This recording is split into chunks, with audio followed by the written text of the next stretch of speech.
Welcome to the Heavyweight Podcast. The Heavyweight Podcast. Heavyweight Podcast. Heavyweight Podcast. You listen. We can weigh in on some heavy shit, you know.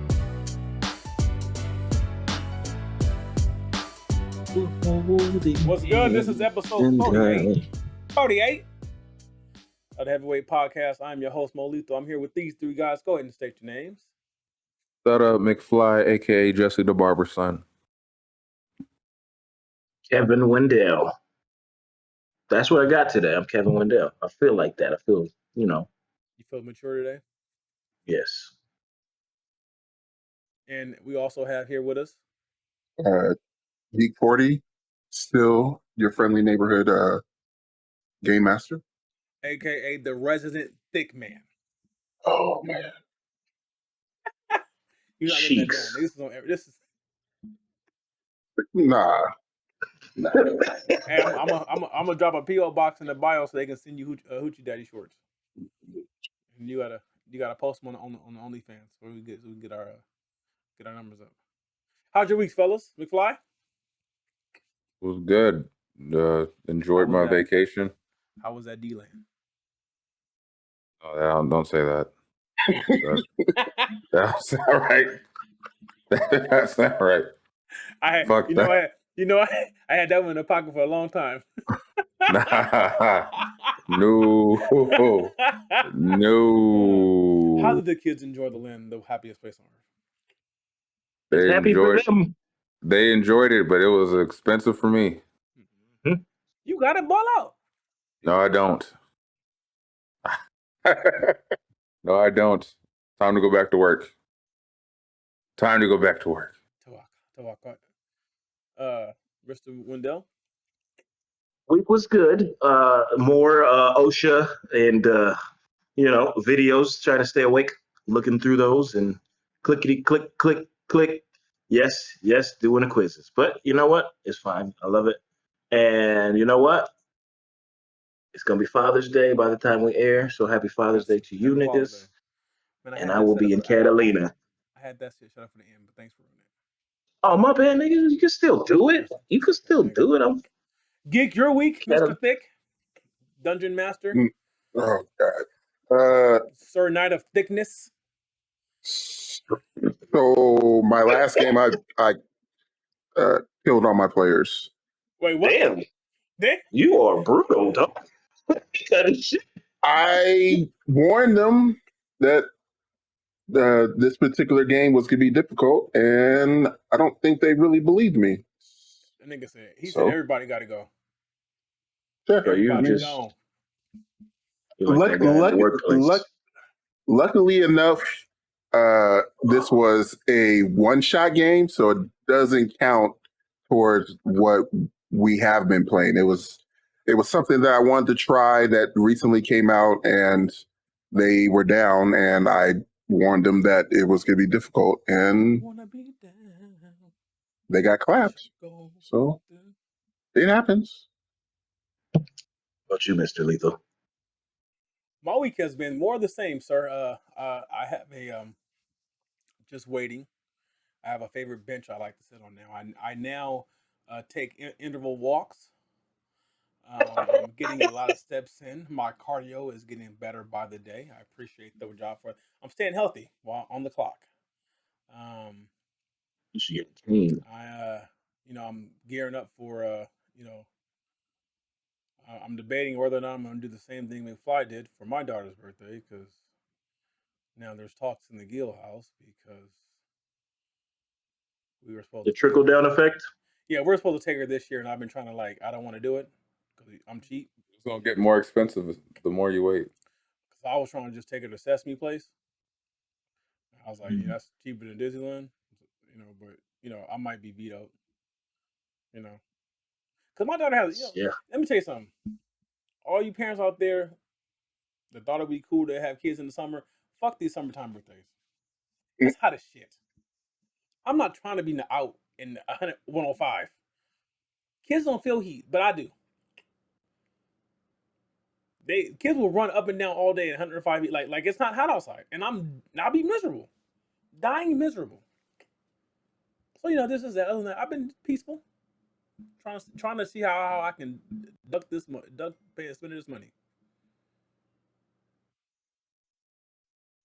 Keith, you triggered me, Huh? and you made me Was it the you shorts? made me extremely happy that I got out of my old job by talking about how you was killing everybody.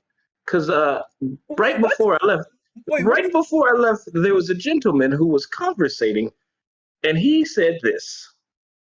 Oh, so and so said that this to me, and he was being real disrespectful. So I pulled my notebook out and wrote down what he said. Yeah, I keep a little notebook when people disrespect me. And somebody was sitting there with me, and he went, Kevin, that's terrifying. This man has a Yeah. list. Yeah. I'm out. I'm out.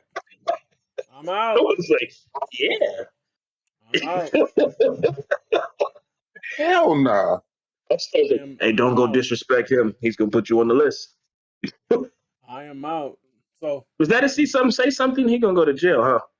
I mean, we don't know if he's gonna do nothing. Yeah, he can't say nothing. This ain't Minority This guy Report. disrespected me. This ain't That Minority man Report. has a whole death note. Yeah. So we're gonna get right into it, fellas. The first topic is knowing your worth as a man.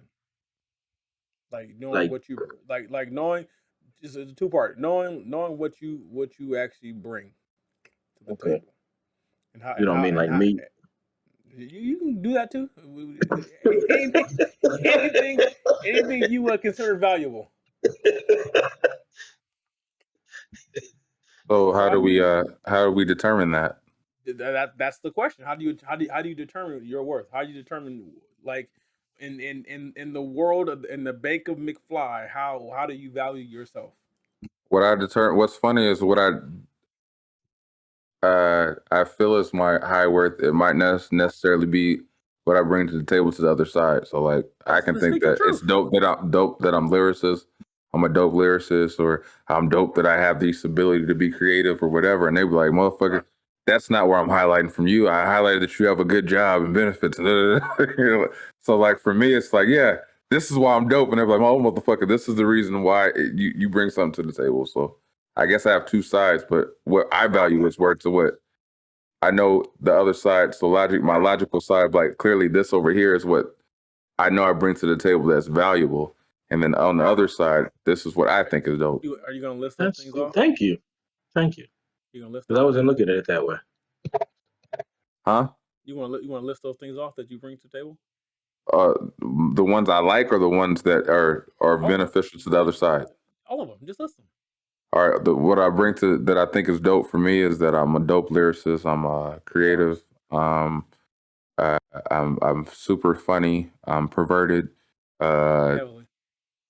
And I'm probably like the truest like honest friend you'll have, as far as just trying to like be your friend. You forgot irritating. Oh, and it I don't know if that, I think that's a good on the other side too. So then on the other side is I have a good job, stability, I mortgage, 401k, pension, good credit. Mortgage is that's not good to me. Whatever, it's good debt. Penis, good penis. I'm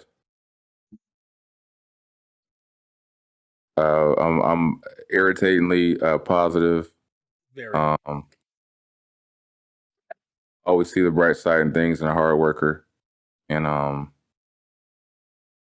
I'm super logical. I don't know if that's a plus for a lot of people, but I'm super logical. Like I have to analyze everything to be perfectionist, I guess. So those are my good qualities. So that's what I bring to the table. Okay. That's Mr. Wendell. I like that you brought that, because I wasn't thinking. I was thinking more in the how you went straight to the whole, But anyway,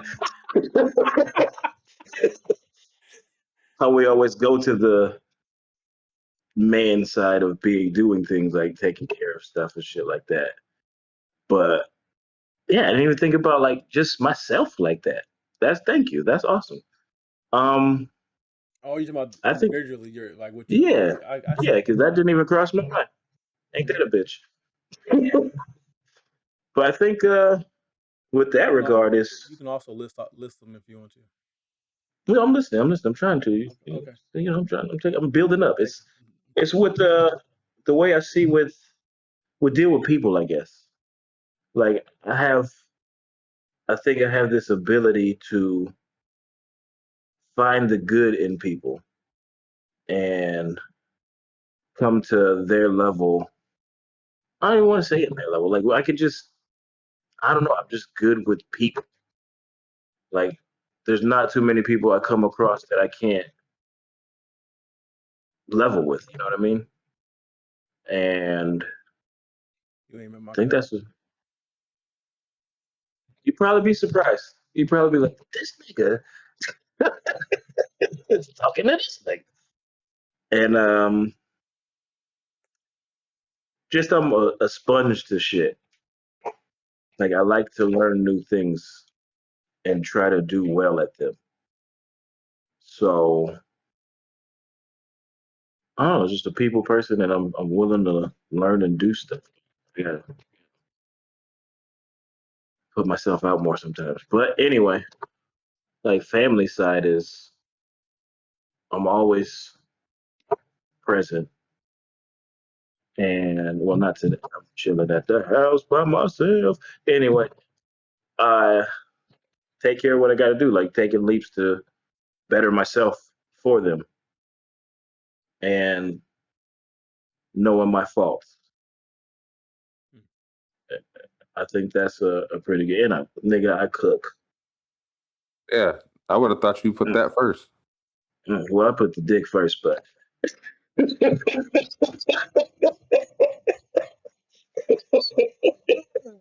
Mr. Thickums, Who?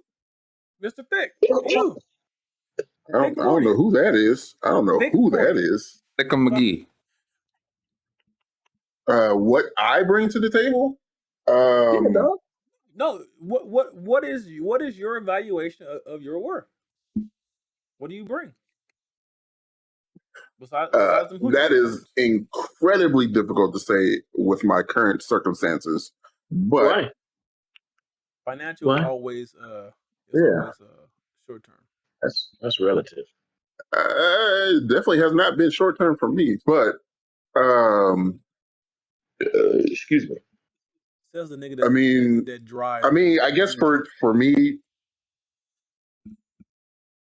I at least how I perceive it, I Hmm. definitely bring common sense, um, which I feel like is Not common. lacking. Yeah, it's definitely not common, not anymore. Um, uh, definitely, I'm definitely good. I definitely bring logic. I, uh, I take that back. So, well, Oh, no, no. I'm definitely logical, but I can be emotional. Um, but Be drinking it. if the other side definitely needs that rock of uh, being able to logically Hmm. think about stuff, be able to Oh, you talking? My bad. be able to problem solve and stuff like that. That's definitely that's definitely my forte. I can definitely problem solve when I want to, or if I need to. A lot of the time, sometimes it works, sometimes it doesn't. Uh, I often call them schemes, just because I like to think of myself as an evil mastermind at times. Um, but No, I'm kidding. I'm kidding. That's jail time. That's a lie. um, what else? I mean, though I am not much of a people person as I used to be, I still consider myself a pleaser. And I know for some that could be negative. I've definitely grown out of being so one side of being a pleaser that it's harmful, if that makes sense. Um, it's except for when it comes to family. For whatever reason, I haven't gotten over that hurdle yet, but that coming real soon. I don't. I don't know. I feel like it. Like I want to say sex. I bring. Nigga. I mean, the previous two gentlemen I have bring. put their dicks on the table. I can definitely say I can bring some imagination to the bedroom. Well, you're a dungeon master. That should be a second nature. Oh, this nigga be coming in cloaks and shit. I said imagine. I didn't say role play. I mean, never mind. It's out there now. You might as well admit it. Yeah. You just be coming in with just the robe and the hood on. Name is Thick Sporting Wood. Oh my God. Oh. You be coming in flying on your own pole. You know, see.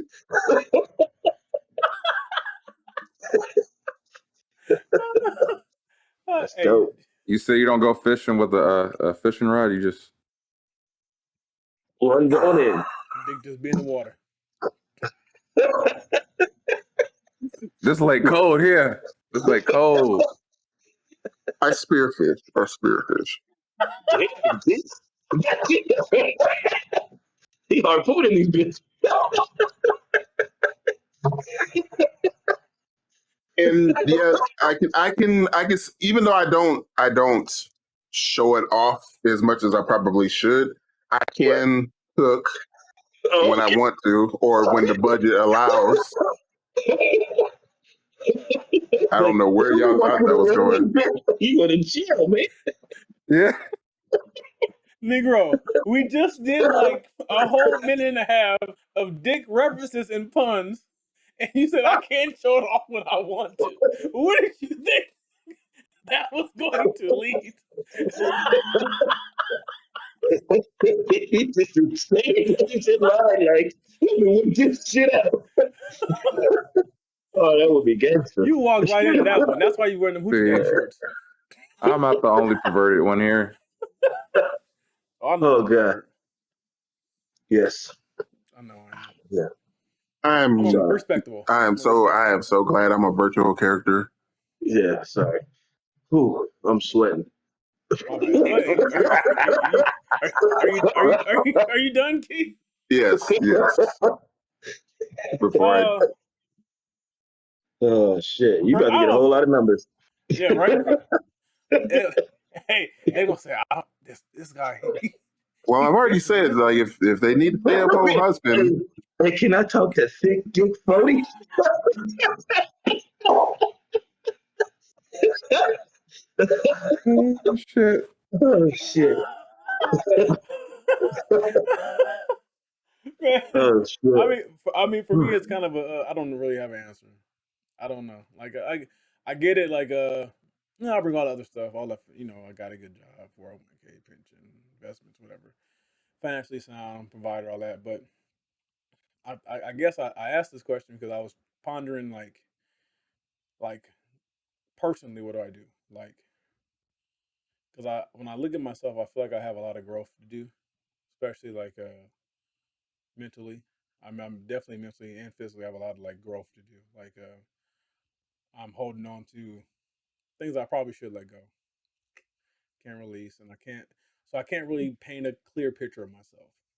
If that's clear. Like I know what I'm capable of, but I don't necessarily would say if I would deem all that as like positives.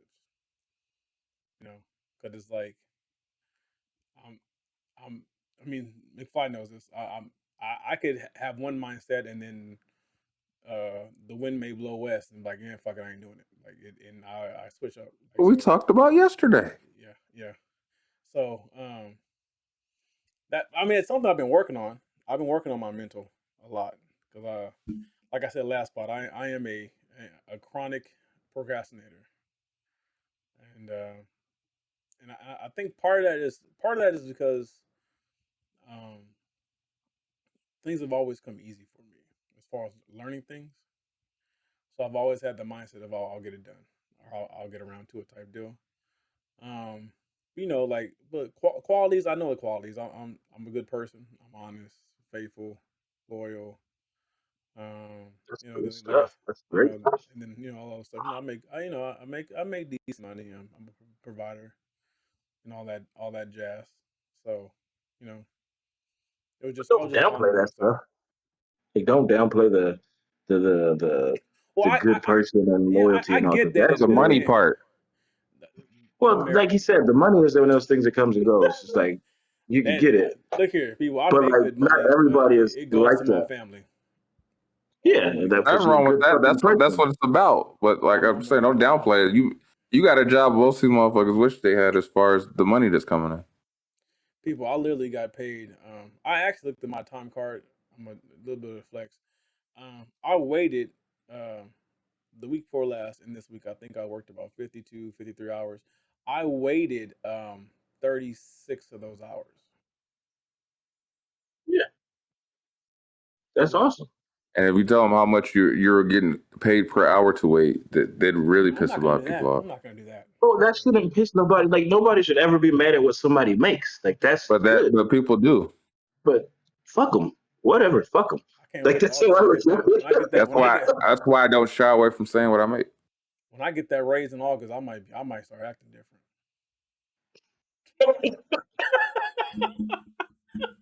I might start acting different. Uh, yeah, I Oh, mean, if I have to find my sugar mama know and look here, man. believe, I'm going to be acting different. Look, me and my wife have understanding. If I find a sugar mama, I mean, it ain't gonna be nothing sexual. I'm just gonna spend some time with her. You know, make sure she got a little company, take her out to eat. But these bills gonna get paid. And Simple as you that. guys agree to this. Yeah. So if I Right? ask her, she's gonna say you agreed to this. Don't You know ask. I'm going to ask her. Don't ask. You know he agreed to this. Look here, man. I'm doing what's best for my family. I'm trying to subsidize our income. Actually, Okay. when she sees this, I want to see it in the comments to confirm that You this know what? was an agreement. Look You here, know nigga. what? It's still it's still benefiting the family because I'm sure you got a great life insurance policy. Yeah. So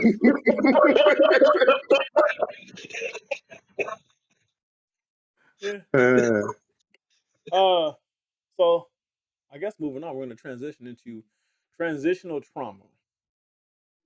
And oh yeah, yeah, yeah, yeah. I read something the other day, and it was saying how um, stress and different behaviors become normal to the human body, then that gets enveloped in the genes, and then therefore passed on. You know, the whole sense of the father thing. And I guess my question to you guys is that can you guys relate to that? Can you see that like some of the norms of I don't know your father, your mother, your grandfather, grandmother, whatever, right, passed down, and now it's kind of like I mean outside we know that for a lot of colored people you have the high blood pressure, the hypertension, the diabetes. That stuff's kind of like genetics, genetically passed down. Um, but how does that play a role in you guys? genetic wise, Yeah, or just all you around. already know how it plays a role in minds. I mean, I know, but maybe you want to tell people. I won't say I won't get into detail. Just say a lot of the health problems I have by my doctors, plural, have said it's all genetic based and not necessarily how I live, but how my genetics played a part. So I'm more prone to things because of my genetic base of my dad and mother, and both of them have bad health. So I didn't Is get the that good lottery pick in genetics. so? My question is: are we going into that? Are we going into because you're saying trauma from what they've Yeah, it's carried kind of on? it's Like kind of that. it's passed on trauma because it's not just like it's just not it's not just the physical ailment. It's also the mental aspect. So the bipolarism, schizophrenia, depression, anxiety, like that stuff carries through generations as well. The studies now Oh, saying that this is now can be passed through genes as well. But I feel well, like yeah, I thought that was always the, but when the sorry. question was asked, my mentality took it straight to like we were talking about with Kendrick last Yeah, episode, yeah. as far as the generational traumas, like how your parents raised you and you got That's stuck another in one that too. frame of mind. Like so, like It's me all it's growing all up it's with my all dad it's and all how he simple. was growing up, that I still deal with those things, and I'm trying to break out of thinking like how my dad did raising me, because those things are setbacks in the long period with kids, like growing up with kids. So like when I was growing up, it was my dad's mentality was a certain way. So now I'm trying to break that mentality as far as how he used to act with certain situations. So yeah, it's very traumatic, and it did affect me in a lot of ways. And I do pinpoint them and go, yeah, my dad probably shouldn't have did that with me growing up. Now it's like something that I'm so used to it. I'm trying to make sure when I catch it, I'm not doing it to my kids. Yeah. Can't think of like specific situations, but I do identify when they happen. Like I'm like, oh shit, yeah, my dad used to say that. Let me stop saying that. I, Like, I know the biggest thing for me, and actually for me and my wife, is most likely our most disagreed upon thing is religion in our household. We both were raised heavily religious. I was raised by a pastor and the first lady. I was the church boy, and I am very little religious. were you Like like choir boy? no, no, Like I the got bow pushed. tie and shit. No, I'm No, talking about like Five Heartbeats, the choir boy when he was no, I wasn't sheltered. I knew life. I mean, the court. There's certain things I couldn't do. There are only things like there's a reason why I went to other people's houses. I can only do things at other people's houses, like stuff like that. There's a reason why I worked as soon as I could. Always had extracurricular activities. Um, but from a young age, religion was drilled into me. And when I got old enough to think for myself and I started questioning things, and I assume a lot of it to just be propaganda. And like I tell the wife, I said, I don't want to raise her in religion, my daughter, that is. Um, I believe that there are many stories, many lessons in the Bible and in other religions that are helpful, and that I believe in teaching those things. Um, because there it's a fine line. I mean, it's not a fine line, but everyone knows what a good person is. And if you look at the core lessons or the parables or the teachings or whatever, if you look at if you take the religion aspect of it and you pray to so and so or believe in so and so, and you just look at the moral of the stories, it's all about teaching you how to be a good person, regardless of situation. And that's the stuff I try to focus on. So I know that's a big thing. So like that to me that's a transitional thing.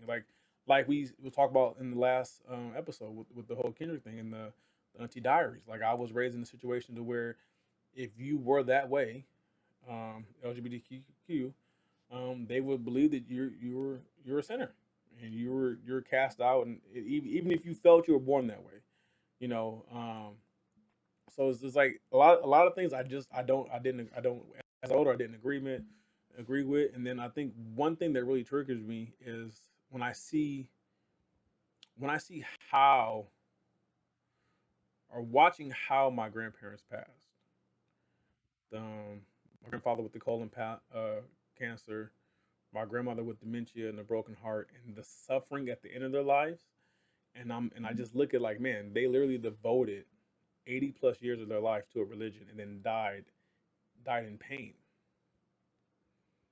You know what I mean? Like, and that had an effect on me. I was like, this can't be the way. Like this can't be the reward. Like I mean, granted, some people say, well, that's a final test of faith or whatever, but it's like that that's a shitty way to go out. You know what I mean? It's a shitty way to go out when you have people who, quote unquote, are just terrible people die peacefully in their sleep. But then, like, you uh have people who are upright, would break their back to help anyone suffer in their last days, and that really triggered me, and that was like and that's when I just kind of broke away from the whole thing.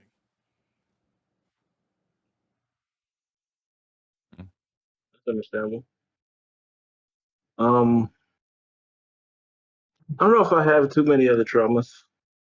Like I think I've seen the like this, the drinking and stuff. I've I don't have that as an issue, luckily. Um, a drink, but I don't. I can drink half a beer and be like, I'm done. I don't want this shit. The raising with the kids. Uh, some of the things, like you said, you catch yourself saying, it's like, I don't want to do that. I want to try to do things differently a little bit. But I think the thing for me was leaving. That's how I broke a lot of that shit. Like just leaving. Like I think you and Andy and Keith both know. I bounced at fucking 17. I just left the state. I just wasn't here. And I didn't have to, I just kind of developed myself a lot more away from home. Because in that age, you're like becoming who you are more. Like you're becoming a man at that point. So I did those things away from where all the traumas were. So I got to see how other stuff went too. And like it's not all like this. It's not all the same way. It's not all and like kind of develop my own way of going about shit. And I honestly think that was the biggest help for me. Like so many different walks of life that I saw, and I was just like, damn. I, at some point, some places you think are greener on the other sides, and you go into these people's houses and shit, and you're like, fuck no, y'all just a little more better off. You know what I mean? But this shit is still traumatic in this house. I will say So it that. kind of made me my fault. I'm sorry. I would No, say you that at 19, I kind of isolated. That's actually when I started um the whole distancing myself from family. Um, I would see my grandparents. That was pretty much it. Um, my grandfather passed when I was 21. So then it was just grandmother, and then she passed when I believe I was 23 or 24. Actually, I had just turned 24. Um, so pretty much after my grandmother passed, it was like outside of my brothers and sisters, I wasn't fooling with anybody anymore. Because you know how it is in families. Once the matriarchs are gone, everyone goes their separate ways, and new matriarchs are develop, and you have your subsets. And so it was easier for me to isolate, and I just realized like I, I I mean I dealt with a lot of BS from family, like a lot of lies. People telling my grandmother I was drunk, I was on drugs, I was strung out, I was doing this. And it was funny, like people knew all these things about my life, but never talked to me. And this was before Facebook. This is when this is when MySpace was the most popular thing, you know. And it's like, how do you know so much about me? You don't even know where I live. yeah, You know what I mean? So, and it's just like at that point, like I remember telling my wife like I just don't understand why people are just making shit up to fix their narrative. And I think that's really where my resentment and just mistrust of people in general, not just family, just people in general started. And that's kind of like, I guess I kind of broke away from that. And I just had a whole new mindset. And I just had the mindset of anybody I don't make the effort to be close to anyone unless it's reciprocated. That's my thing. I say all the time. I keep the same energy. I match energies. So if I feel like I'm getting a certain vibe or a certain energy, I'm cool. You be in your lane. I'm over here. I am who I am. I'm gonna be that way. I adjust from time to time, but you know, if you approach me with either low energy or negative energy, I'm gonna back off. I'm just gonna keep it there. That's and I think that the reason that happening so early in my transitioning into manhood, and then dealing with the depression and the anxiety and all that stuff of being out by myself, the depression of losing my grandparents and not knowing which way to go in life because to be 24 and lose everything you looked up to, everything you modeled after, like that, like especially in like that time of life, it's like it was rough. It was oh actually it wasn't even 24.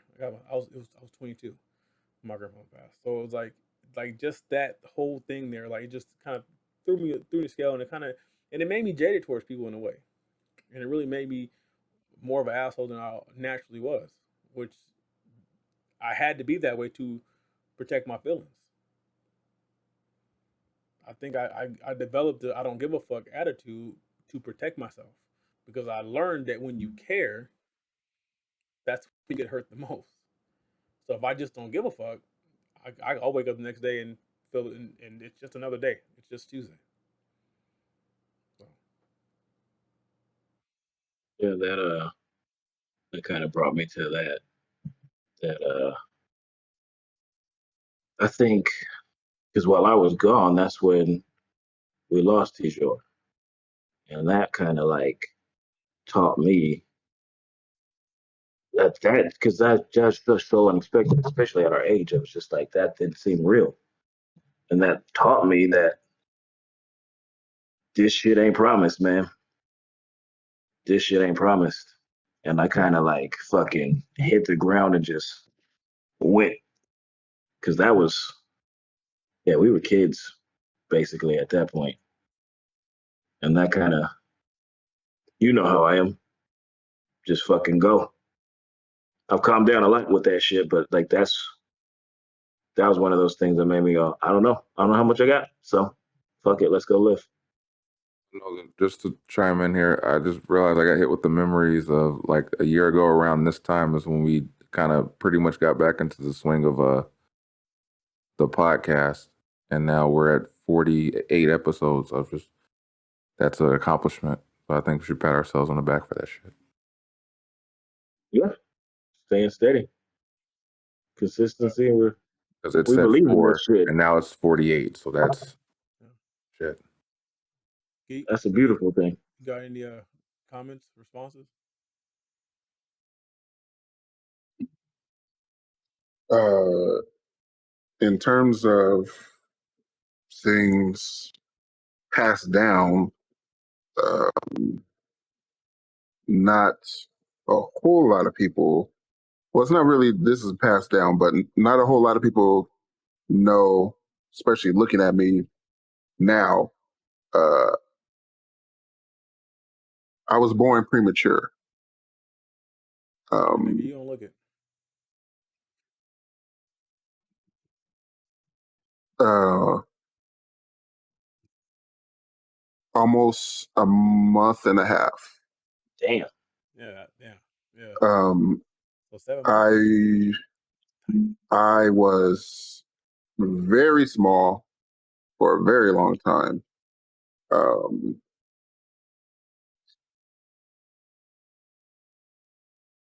when it comes to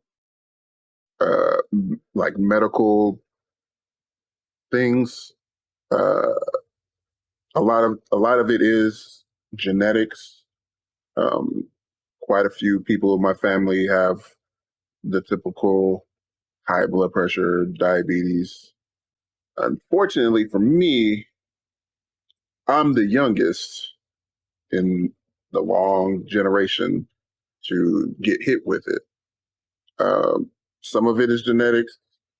Uh, some of it is definitely lifestyle, and I can definitely point to uh, a time period um,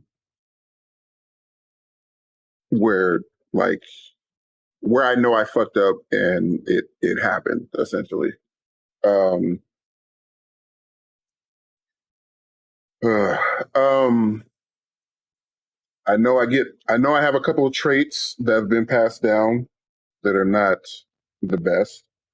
Uh, and when I say I love to argue, I don't really love to argue, but I can argue, and I definitely know I've gotten that from my mother. Um, my ability to kind of turn myself off when it comes to certain things. I definitely know I got that from my dad. And at least now that I'm older, I can kind of recognize when I'm falling into uh, any one of those habits, um, especially when it comes to relationships. Um, there's times where, and I definitely know I got this from my dad, there's times where I always feel like I'm right. And I have to either fight that urge or at least step back and be like, you can't, you can't, there's a way to approach things like that. You may be right, but there's sometimes, there's times where it can come off very negative, and you might not be able to see that in the moment uh, unless it's pointed out to you. But I know I've gotten at least a little better at catching myself before something like that happens. Um, I know. Well, it's funny to me. It's not really funny, but uh, another trait that I know that's been passed down is I definitely have a problem with authority. And I definitely know I got that from my mom. I know I've probably taken it way further than her. Um, don't tell me what to do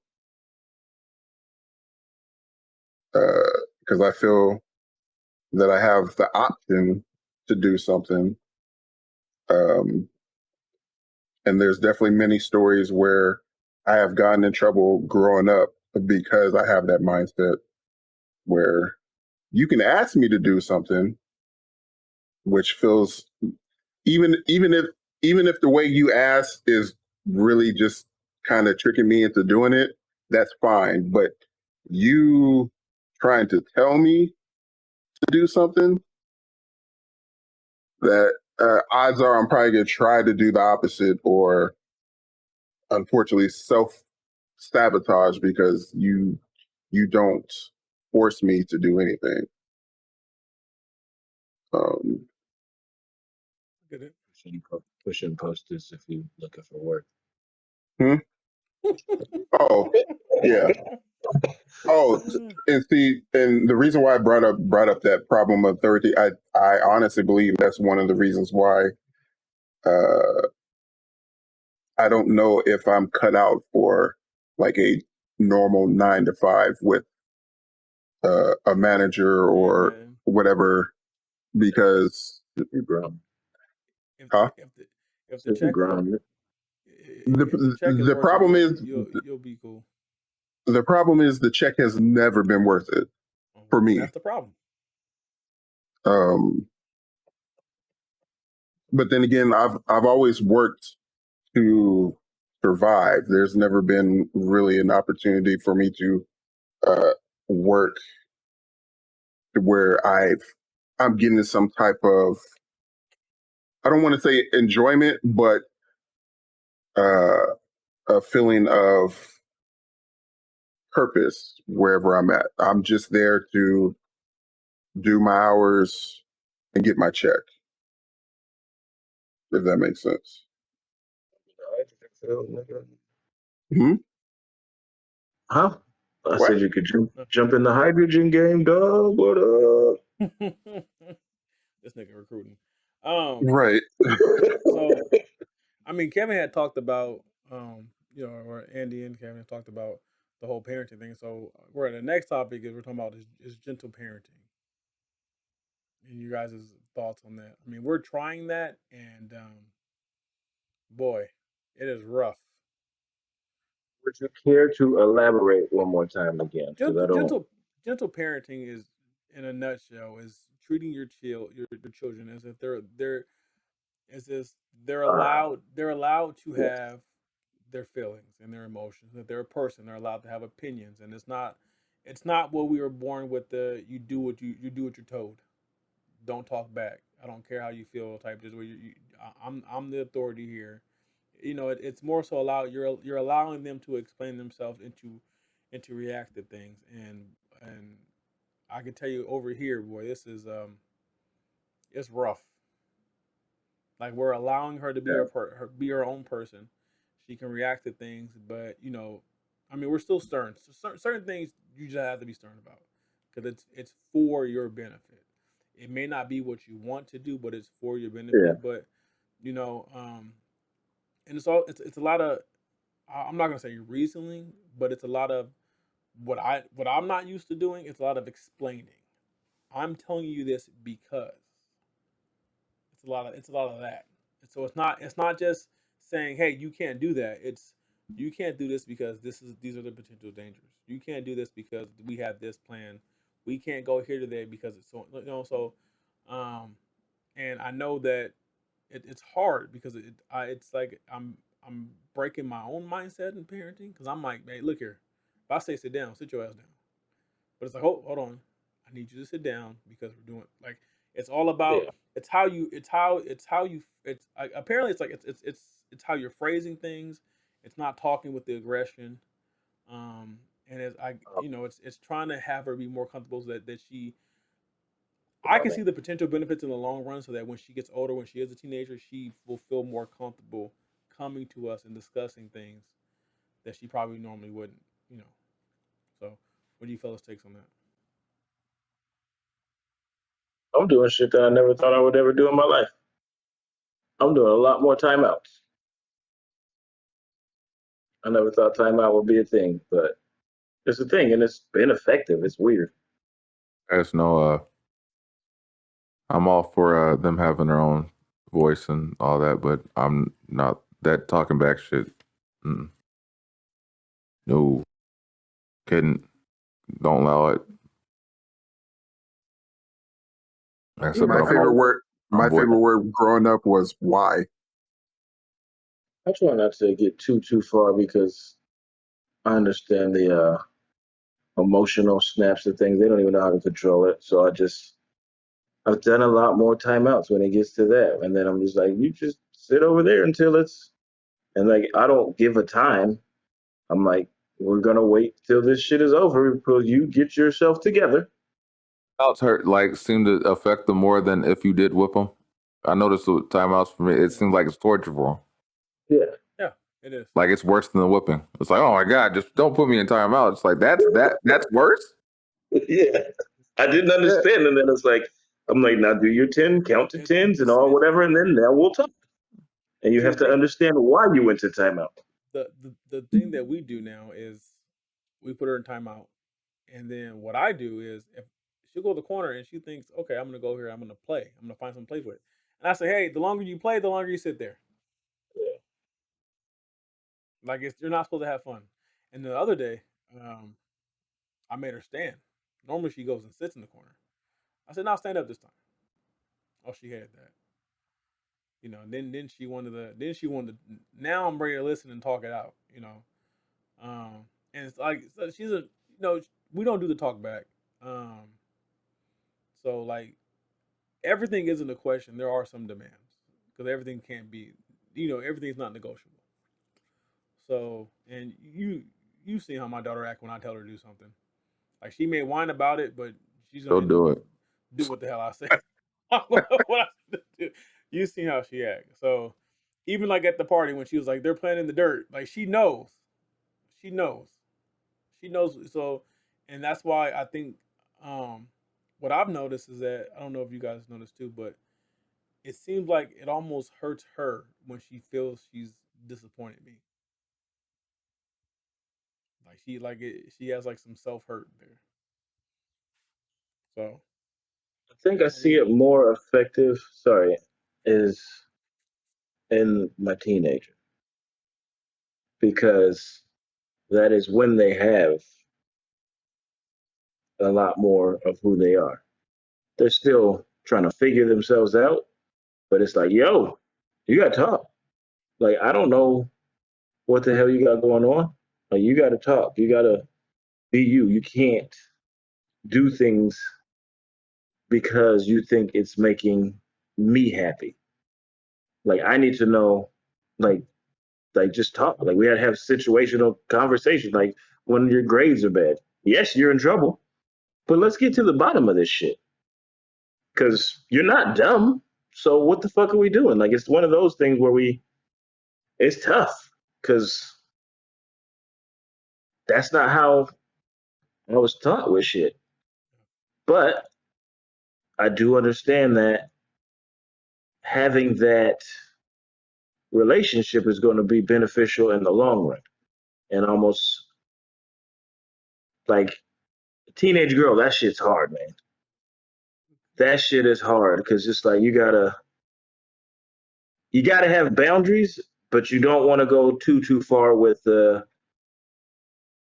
um, limitations on being themselves, if that makes sense. Because I do know that you could try to make them dress every sort of way you want, but I, I can't. I don't know if she's gonna make her friends bring her clothes to school. Like that shit is a reality. So you have to have those conversations and be like, well, this is why I don't think you should do this. Not the well, if you got shorts where I'm like, hell no, we throwing those away. You ain't wearing those. That's not a conversation because I do understand how the world is, and it's not just the boys at school. We're talking about grown ass men that are just terrible humans. Well, I will say this because I live close to a high school, and you can't tell if they're not wearing a backpack. Like some of these little girls are going, they're going to school, they're dressed like grown women, they have full face of makeup on, and I'm like, the girls did not look like this when I was in high school.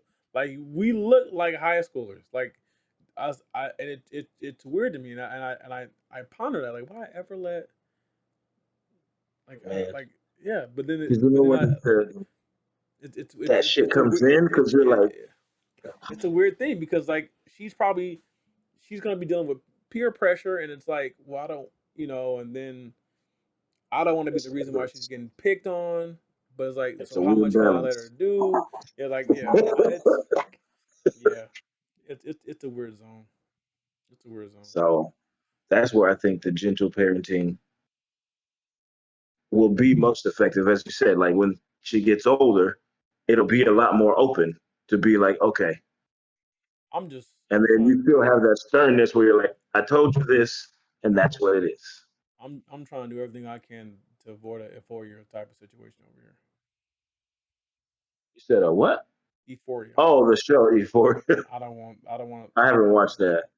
don't do it. I don't think I want to.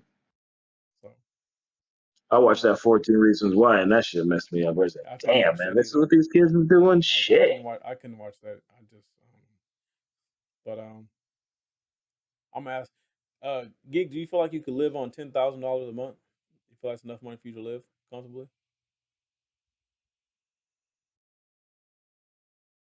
Did you leave? Gig, Wait, you still what? there? My bad. Mr. Thick, do you feel that 10,000 a month is enough for you to live on comfortably? Uh, comfortable? Yes. How I can work money? Yes. Okay. Well, so what's your take on this young lady that said that 10,000 a month was not enough for her? That she's an adult and she has adult expenses. What the hell? Where she live? Beverly She Hills? she is trying to live a lifestyle that's beyond her means. Hmm. That's beyond most people's means, and that's not saying like a person's not bringing in the money to like be able to live that way. It's more she's trying to keep up with the Joneses. You keep up Uh, with the Joneses. Like, what the hell are you doing, though? I will say this: 10,000 a month single is more than enough. More than enough. 10,000 a month for a family of 5 or 6. You You're can gonna be make that shit stretching. work. You can make You it can make that work, shit but work it's gonna be and stretching. be fine. No, It's, you don't have to but stretch it. for a single person, that's more than enough. First of all, your ass gonna get raped in taxes anyway. right. You gonna want Single. them kids. You gonna want them kids. Yeah. McFly, your thoughts? 10,000 a month enough for you? Like when you asked this question in the conference call, yes, that's more than enough. Shit, 10,000 a month. Most people aren't living with 10,000 a month, so 10,000 is more than enough to. The average income is $46,000 a year. But I'm saying 10,000 is way more than enough to live. So it's like, and you can live very, very good on 10,000 a month Very if you good. do it right. Very good. I think it's someone who's caught up in labels. That is what that now to me that's another generational thing that I've broken. I don't. Well, I'm not necessarily broken, but I don't want to. I don't give a fuck about labels. I buy my clothes from the outlet. I Nike. bought some shoes. I bought a shirt today from Sam's Club. I said, "Oh, it was $9. This is in my budget." Nike outlets is my friend. Yeah, I I don't. So, I live in this and I neighborhood.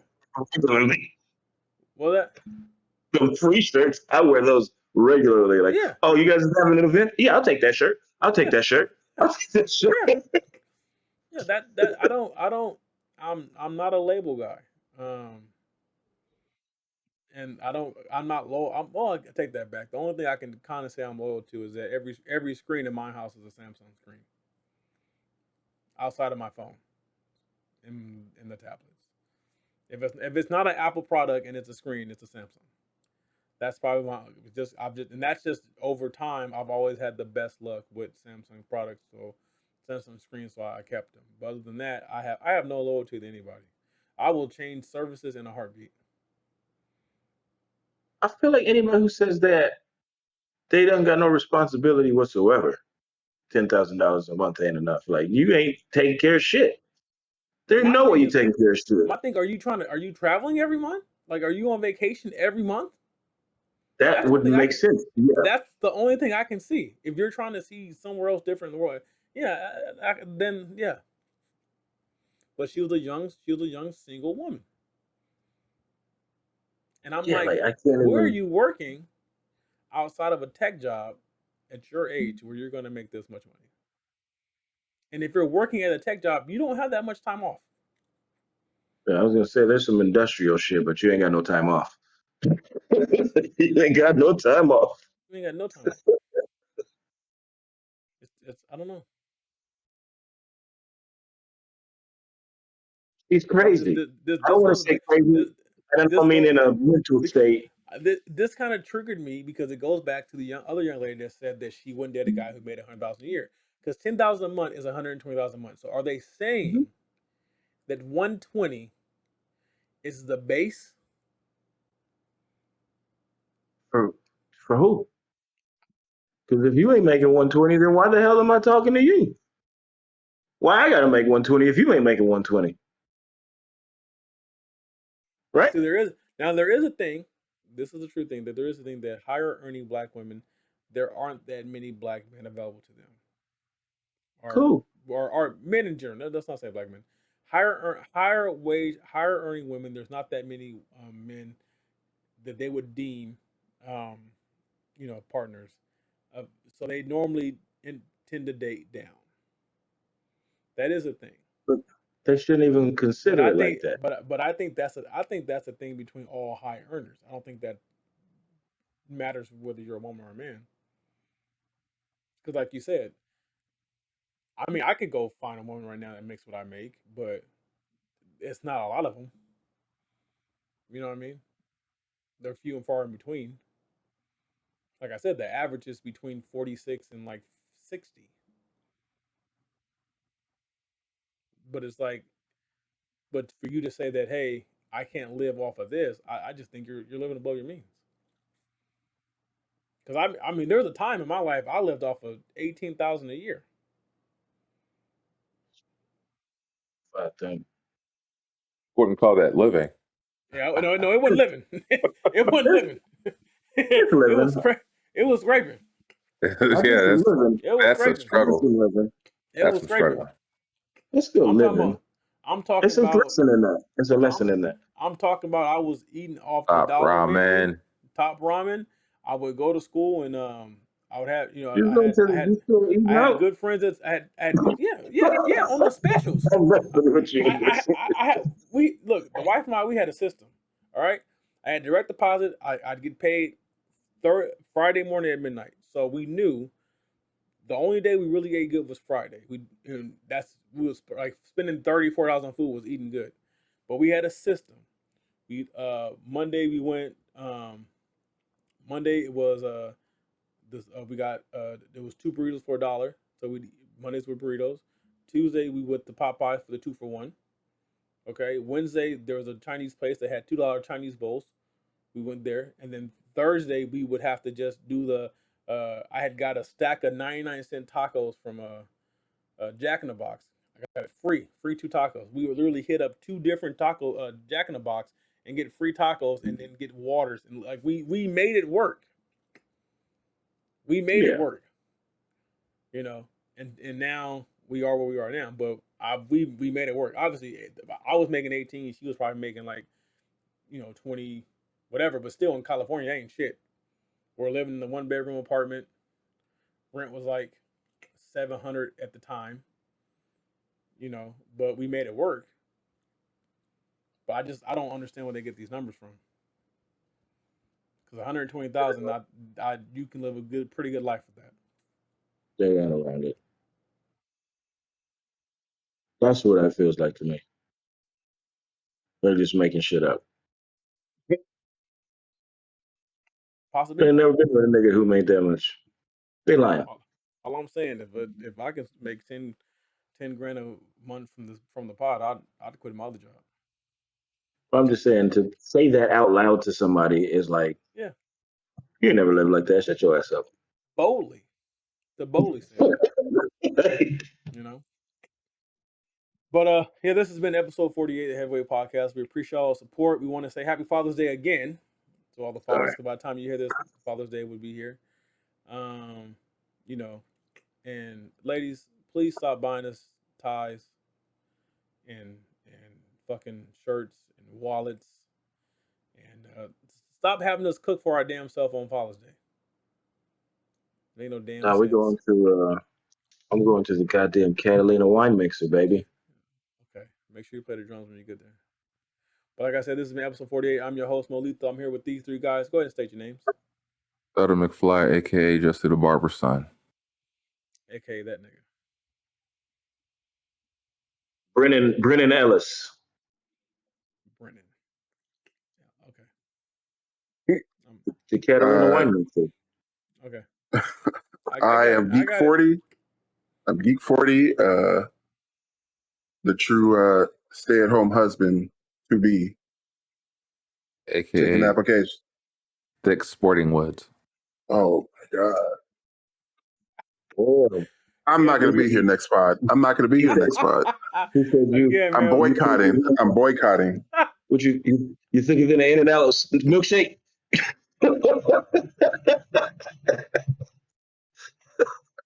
I'm gonna have words. I'm gonna have words for the person I'm blaming for this. That's all I'm gonna say.